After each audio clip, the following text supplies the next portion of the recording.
Hey everybody, welcome to HomeRecordingMadeEasy.com and welcome to another question and answer video here. This is where I answer all the questions that are coming in through my YouTube channel, through my Facebook group, or through email. You guys are sending me questions all about recording, mixing, mastering, studio gear, and I'm here to answer some of those questions for you today. So if you want one of your questions answered in an upcoming video, please send your email to info@HomeRecordingMadeEasy.com. info@HomeRecordingMadeEasy.com, and I'll be sure to feature your question in an upcoming video. So now before we get to this week's questions, go ahead and hit that subscribe button below and like this video and share it with others. It helps me out tremendously. Also go out to HomeRecordingMadeEasy.com and get 5 free mixing training courses, absolutely free, right on the homepage, just for visiting HomeRecordingMadeEasy.com. Now let's get into this week's video and get to question number 1. Okay, question number 1 comes in from my good buddy Larry over on YouTube, and he writes in, "Hi Dave, I'm interested in one of your mixing courses, but I'd like to better understand the differences between mixing in PreSonus Studio One and Mixing Made Easy Volume 1 Beginner Series. I'm definitely a beginner and I plan to use Studio One. I'm leaning towards the Studio One edition of your beginner's mixing series, but it might be willing to go for the Mixing Made Easy Volume 1 if it contains information that I won't get in the Studio One version. Thanks for your help, Larry." Larry, thanks for writing in. Yes, the Mixing in Studio One Made Easy and Mixing Made Easy Volume 1 are two entirely different courses, okay? So Mixing in Studio One Made Easy, if you're a beginner to Studio One and you're a beginning mixer, I would absolutely recommend that first and foremost. That is where I mix an entire song using only the stock plugins that come along with Studio One, and you get all the audio files so you can mix a song along with me. Now, Mixing Made Easy Volume 1 is the next logical step after that. Mixing Made Easy Volume 1, again, is done in Studio One, but I'm using a combination of stock plugins as well as some third-party plugins, affordable native plugins. It doesn't need additional hardware to help you get into that next level of jumping a little bit past your stock plugins. Completely different song, and you'll get all the audio files as well. So those are the differences. So if you're a beginner, straight up beginner, go with Mixing in Studio One Made Easy, especially if you're a Studio One user.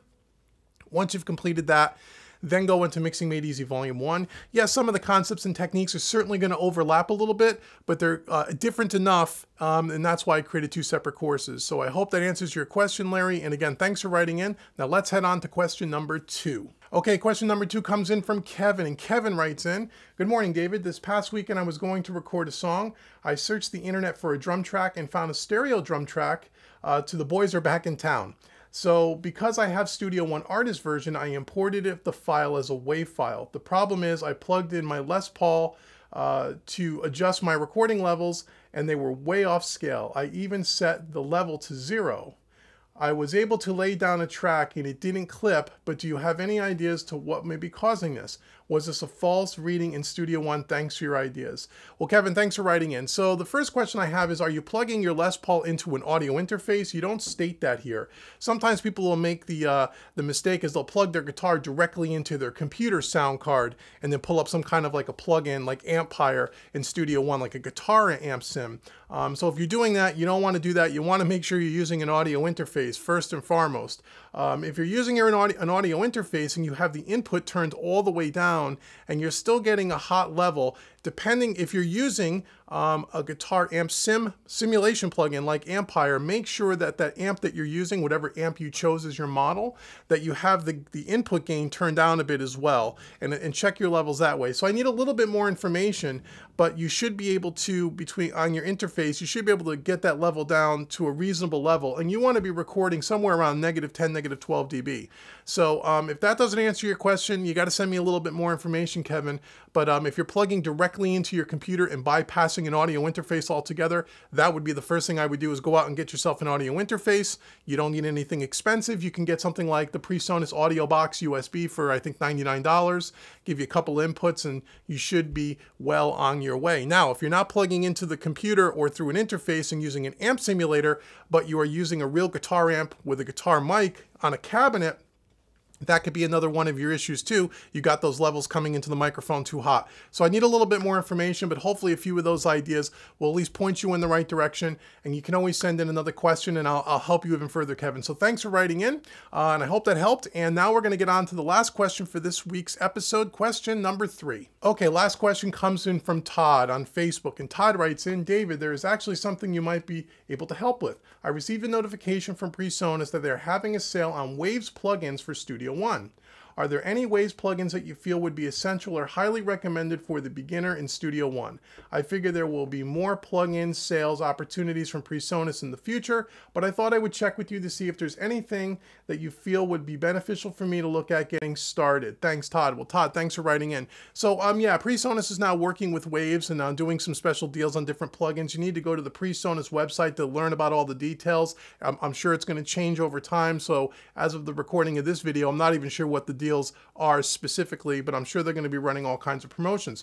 Also keep in mind that Waves in and of itself, whether you have Studio One or not, run sales on their plugins all the time. You can get a lot of their more popular plugins anywhere from $25 to about $39, and those plugins are normally $150 to $300. So keep your eye on the Waves website as well, whether you're doing it through Studio One or not. Now, as far as plugins that will be beneficial to you, well, I guess it really depends where you are in your mixing stage, when you're in your mixing journey and your training. Obviously, you have a lot of the stock plugins with Studio One, but if you wanted to pick up some extra plugins to get beyond the stock plugins, I would certainly recommend for compressors the CLA 1176 collection. The CLA 2A collection is really, really good.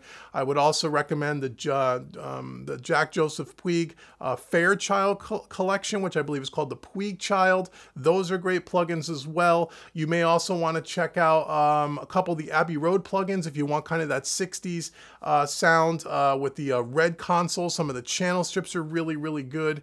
And there's a host of others, but those are some of the go-tos that I would check out from Waves. Again, any of the CLA stuff, any of the Jack Joseph Puig stuff is great. Tony Maserati makes some cool plugins as well. And again, I really like the Abbey Road collection. And then if you want to get yourself some console emulation, you may want to check out the NLS, the nonlinear summing plugin. Those are some great plugins as well to start introducing some of that analog vibe and warmth to your mixes that you're not going to get necessarily just with the stock plugins in Studio One. However, keep in mind that Studio One now also has what they call the Fat Channel, and the Fat Channel has some of those analog style plugin emulations, specifically the Pultec EQ, which is called the passive EQ, and they also have the 1176, which they call the FEC Comp. Both those come free with Studio One Professional, and you also get, I believe it's called the Vintage or the Classic EQ, which is the Neve style EQ. So I hope, Todd, that helps. Go check out Waves. They're always got deals, and they got some great plugins.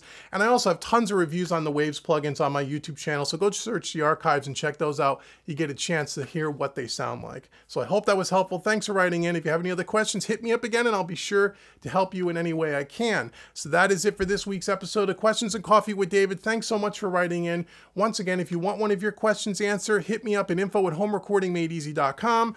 Once again, please subscribe to my YouTube channel. Please share this video with others, and don't forget to go to homerecordingmadeeasy.com and get your 5 free training courses, no charge to you, worth about $110. And I will see you in the next Questions and Coffee video. Take care.